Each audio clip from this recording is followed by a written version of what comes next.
Táyé Currency aláyé ti yó, wọ́n wá wò pé kí ló yẹ káwọn ṣe, nọ́mbà wá bẹ́kùnbẹ́kùn kiri. Táyé Currency ti débi tí wọ́n rò pé àwọn ò ní dé. Wọ́n wá wò pé kí ló kù táwọn ò bá ṣe o, àbí káwọn tẹjú àwọn tí wọ́n gbá wọn débi táwọn dé, àbí káwọn tẹjú wọn mọ́lẹ̀. Lóòótọ́ Ọlọ́run ní gbé ẹ̀dá débi tó yẹ kó dé, ṣùgbọ́n èèyàn ni Ọlọ́run ó ṣe ní onísábàbí fún èèyàn kan. Ẹ gbọ́ ohun tí Táyé Currency ń sọ sí Paso. Táyé Currency ẹ lọ bẹ̀bẹ̀, nǹkan ti ń ṣe yín, ẹ ti ń ríra yín, orí yín ò pé tẹ́bà rẹ̀ ní sọ fún yín, Ọlọ́run gbọ́. Gbogbo àwọn tó ń tẹ̀ nífẹ̀ẹ́ yín, ẹ fẹ́ fúnra yín lẹ fẹ́ máa já láǹkì ara yín padà. A kí gbogbo ẹ̀yin olólùfẹ́ wa tẹ́ ń wò wá, tẹ̀tẹ̀ ń gbọ́ wa káàkiri àgbáláyé lórí ìkànnì wa. Ojú tẹ́ fi ń wò wá kò ní fọ́, etí tẹ́ fi ń gbọ́ wa kò ní di láṣẹ Èdùmàrè.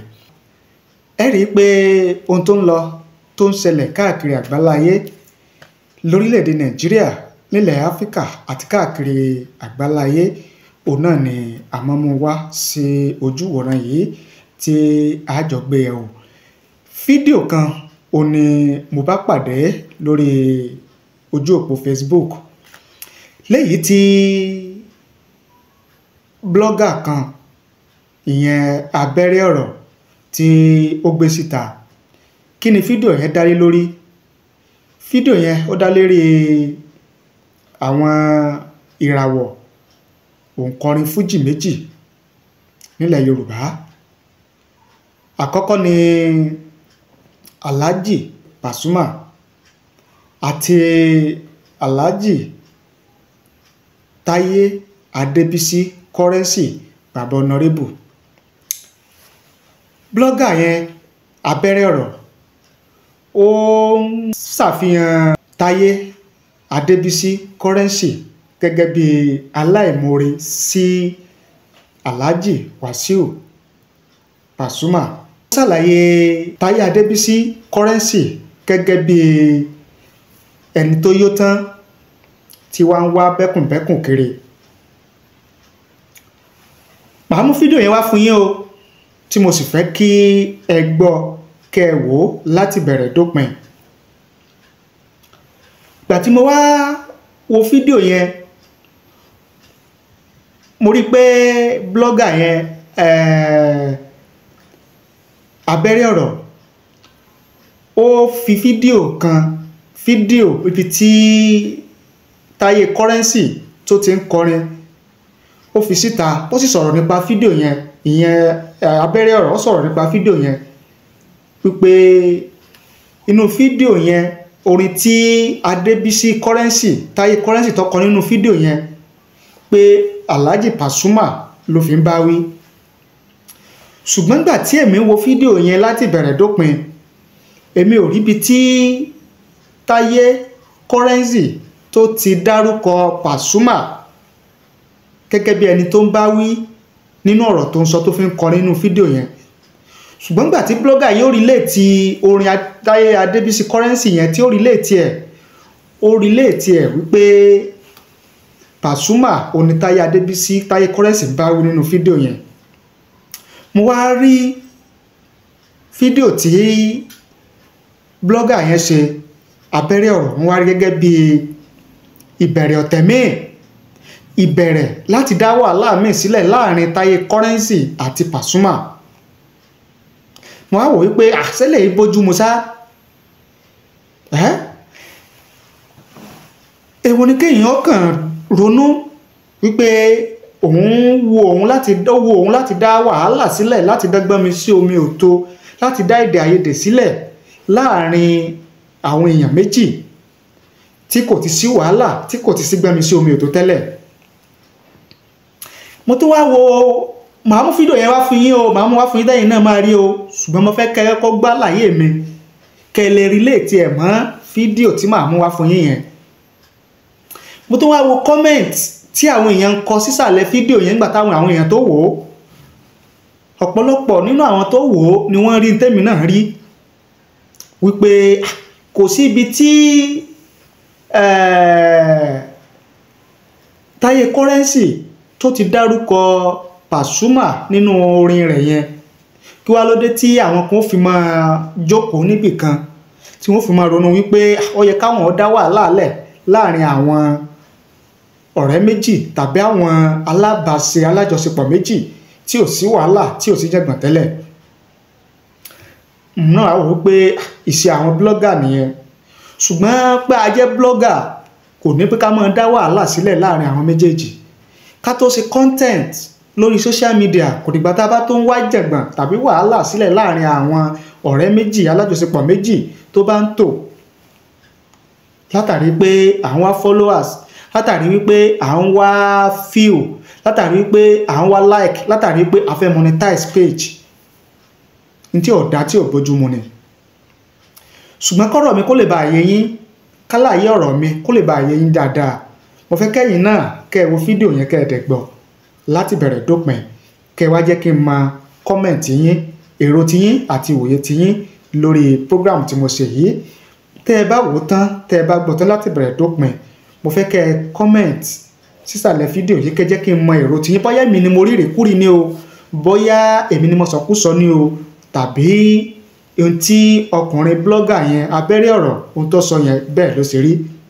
ẹ jẹ́ kí n mọ èrò tiyín. mo fẹ́ kẹ́ ẹ bá mi pín, mo fẹ́ kẹ́ ẹ bá mi share rẹ̀ kó lè káàkiri, kó lè dọ́dọ̀ blogger tó ṣe irú fídíò yẹn gan abẹ́rẹ́ ọ̀rọ̀, kó lè dọ́dọ̀ rẹ̀.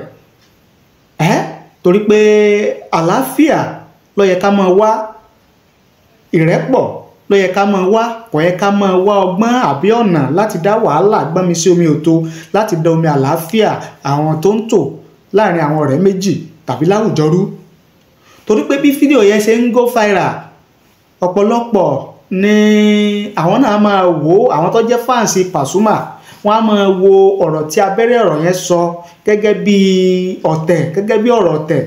so àwọn náà fẹ́ máa gbé débi pé wọ́n á tún máa fà á mọ́ra wọn lọ́wọ́. tá a bá ní orí social media gba ìgbàkúgbà, kí wá ṣe bí ká máa dá wàhálà sílẹ̀, ṣe bí ká máa dá wàhálà sílẹ̀, ṣe bí ká máa dá ọ̀tẹ̀ sílẹ̀ láàrin àwọn ọ̀rẹ́, àwọn alájọṣe méjì tó bá ń tò. kí yẹn kó máa jẹ́ bí ìmọ̀ràn ní o, kì í wá ṣe abẹ́rẹ́ ọ̀rọ̀ nìkan. òní ilé tí mo ṣe yìí òní ó jẹ́ mọ̀ràn fún, ó jẹ́ mọ̀ràn fún gbogbo bloggers, content creators pátá tó bá jẹ́ pé irú eléyìí òní wọ́n yàn láàyò tàbí ń bẹ lọ́kàn wọn láti máa ṣe gẹ́gẹ́ bí content creator, gẹ́gẹ́ bí bloggers, pé ká jáwọ́. content pọ̀, topic pọ̀ tá a lè ṣe fídíò wálé lórí tí ó dẹ̀ máa jẹ́ ìtẹ́wọ́gbà láàrin àwọn èèyàn, lọ́dọ̀ àwọn èèyàn tó jẹ́ kó máa go viral gan ju báwa gan sí lérò lọ. àmọ́ content tó ṣàǹfààní tó jẹ́ pé àwọn èèyàn fẹ́ wò, àwọn èèyàn fẹ́ gbọ́ tá a lè ṣe ju pé kákan mọ́ dárúgúdù ọ̀tẹ̀ wàhálà sílẹ̀ láàrin àwọn ọ̀rẹ́ méjì alájọṣe méjì tó bá ń tò tí ò sí wàhálà ń bẹ̀ tẹ́lẹ̀. ká wá ronú pé a fẹ́ dá wàhálà bẹ́ẹ̀ ni. ẹ jẹ́ kí a ṣọ́ra o. eléyìí náà mo ní kí n mú wá, ẹ bá ní pín, ẹ bá ní share rẹ̀ kó káàkiri, kó lè dọ́dọ̀ àwọn irú àwọn bloggers bẹ́ẹ̀, kí wọ́n lè jáwọ́, kí wọ́n lè ṣèwé àgbéjẹ́mọ́wọ́. kọ́rẹ́nsì aláyé ti yó, wọ́n wá wò pé kí ló yẹ káwọn sí nọ́mbà wa bẹ́kùnbẹ́kùn kiri. Táyé Currency ti débi tí wọ́n rò pé àwọn ò ní dé. wọ́n wá wò pé kí ló kù táwọn ò bá ṣe o, àbí káwọn tẹjú àwọn tí wọ́n gbá wọn débi táwọn dé, àbí káwọn tẹjú wọn mọ́lẹ̀. lóòótọ́ Ọlọ́run ní gbé ẹ̀dá débi tó yẹ kó dé, ṣùgbọ́n èèyàn ni Ọlọ́run ó ṣe ní onísábàbí fún èèyàn kan. ẹ gbọ́ ohun tí Táyé Currency ń sọ sí Pàṣọ.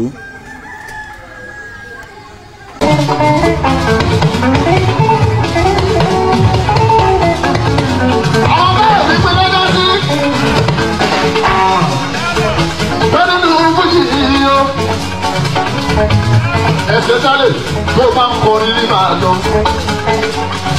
wọ́n ti fẹ́ ka ẹkún èmi ni mi ò ní gbà bá. kílẹ̀ ní.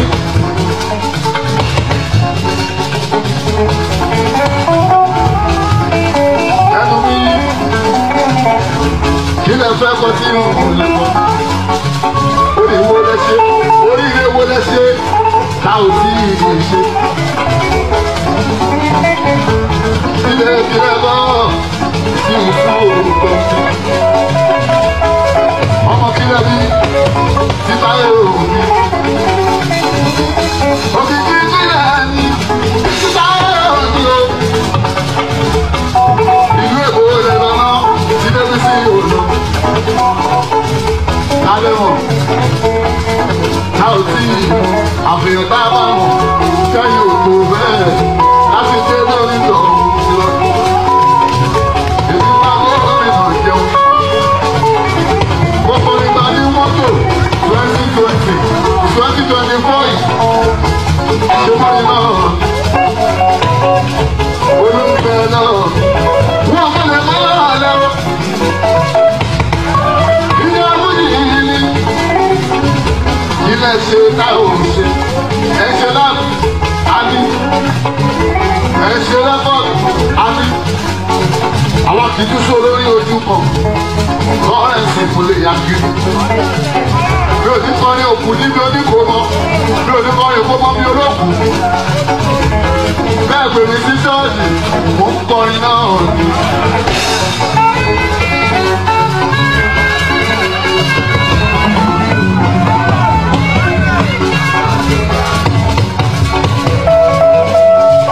Bí bá tẹ̀lé gómìnà ọ̀pọ̀ àwọn ló. Ìbá kí wá. Àgbẹ̀ ọba fújì ìtàbà gbogbo wa. Lẹ́yìn ẹni tó bá pọ́n ilé ní máa pọ́n ilé o, ọmọ òṣèlú ilé o. Ṣé lábá mi bì? Mo lè fi náà gbọ́mọ. Ẹ jẹ́ ká máa respect ara wa. Ẹni máa ní ìdá respect tí ó máa fún mi láyé mọ̀ ní wojú onítọ̀ òun rà.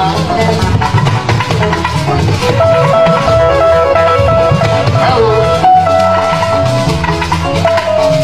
Ẹ má sọ owó mi lẹ́nu láyé. Máa gbé ìjẹun. Olórí tó mọ̀ ọ̀rọ̀ kan ní mi. Mo mọ̀ ọ̀rọ̀ sọ. Mo borí kọ́. Mo dá tọ́. Mo tó dédé. Mo tún fi. Àfi. Mo bàbá yín abẹ́sẹ̀ lọ́wọ́ láyé. Bàbá yóò dára mú sọ, àfíìsì. Ẹ wọ̀ kọ́ yín. Ẹ̀gbọ́n yóò Lọ́lá. Mo àjọ máa ṣe yín. Ìbàdàn lórí wà. Ẹ lọ bá máa lẹ́rù yọrí lọ. Ṣé wọ́n wà ní àṣẹ? Ẹ tó lè ní bájọ́ wọn kó dá mi lóhùn máa ṣe. Ẹ má mọ̀ pé mi ò gbádùn àbíkẹ́ ká mi kú. Ọmọ ọ̀sẹ̀, Àbíkẹ́ fi ní sọ àyè mi. oní òṣù ọ̀gá ń bá nù. Ẹ bá lérò pé ẹ̀yin lẹ pọ̀ jù. Ẹni tó pọ́n tó lẹ́nu kọ́ ò gbọ́ o. Ó kọ́kọ́ ní bàbá dìbò tó kí ò ní bàbá wèrè. Wọ́n ìgbà yóò dá. yàtọ̀ sí yẹn oríṣiríṣi àwọn ọ̀rọ̀ ní Táyé Currency sọ sí Paso pé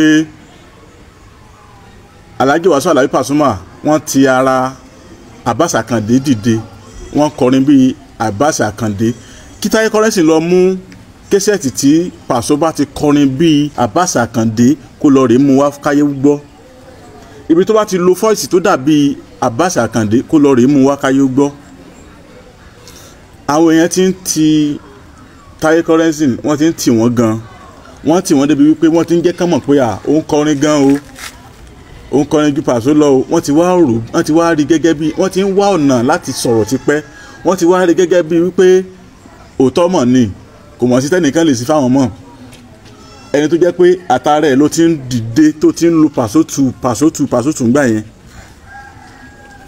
àtàrà Paso ní Táyé ti dìde nígbà yẹn tán pé tán àwọn jẹ́ Paso tù ẹ ti wá ẹ wá ń sọ pé ilé kíná kọ́ tẹ́yìn ò tí ì kọ́ òkìkí kíná ní tẹ́yìn ò tí ì ní kí ni àwọn nǹkan tán ti ṣe nínú ayé kíná ṣe fún yín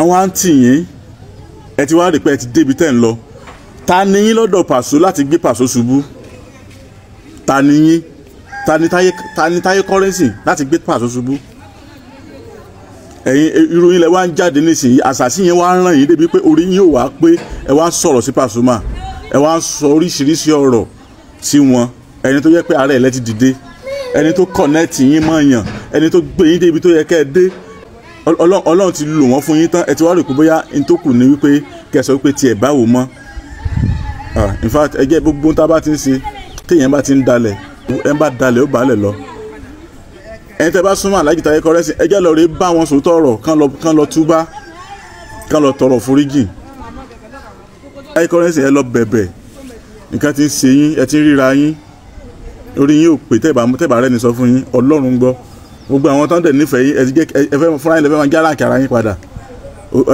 àṣàṣì wo ní ìbáwá rán yín tí wàá ní ti Pasuma wò Ọlọ́run wọ́n jẹ́ ìjọra mi lójú o Ọlálékan Àyìndé abẹ́rẹ́ ọ̀rọ̀ ló kọ̀ mí Súná Yáfíkúdí orúkọ tó jowó lọ abọ́ra tí kì í bọ́hùn ká àṣà oníbalẹ̀ kó gbé kó aṣá òdò oníbalẹ̀ kó gbódò yẹn ológbòjù bàbá egúngún alábàárà ló fún lásọ orin tán kọ́ tẹ̀lé gún lẹ́yìn náà ń pè ní ẹ̀sà ẹ̀sìn o kẹ́yìn náà ti gbórin yẹn ó sì pọ̀ lóríṣiríṣi tán sí ó ga o Taye Currency náà ẹ̀yin náà Ọlọ́run ti wá dénú ayé yín báyìí ẹ̀ wá ń wú ó ga o Ọlọ́run ó sì jù yín lọ lágbára Ọlọ́run Ọlọ́run ó jù yín lọ Ọlọ́run ó jù yín lọ àṣìṣe yẹn Ọlọ́run ó fi bí yín léèrè.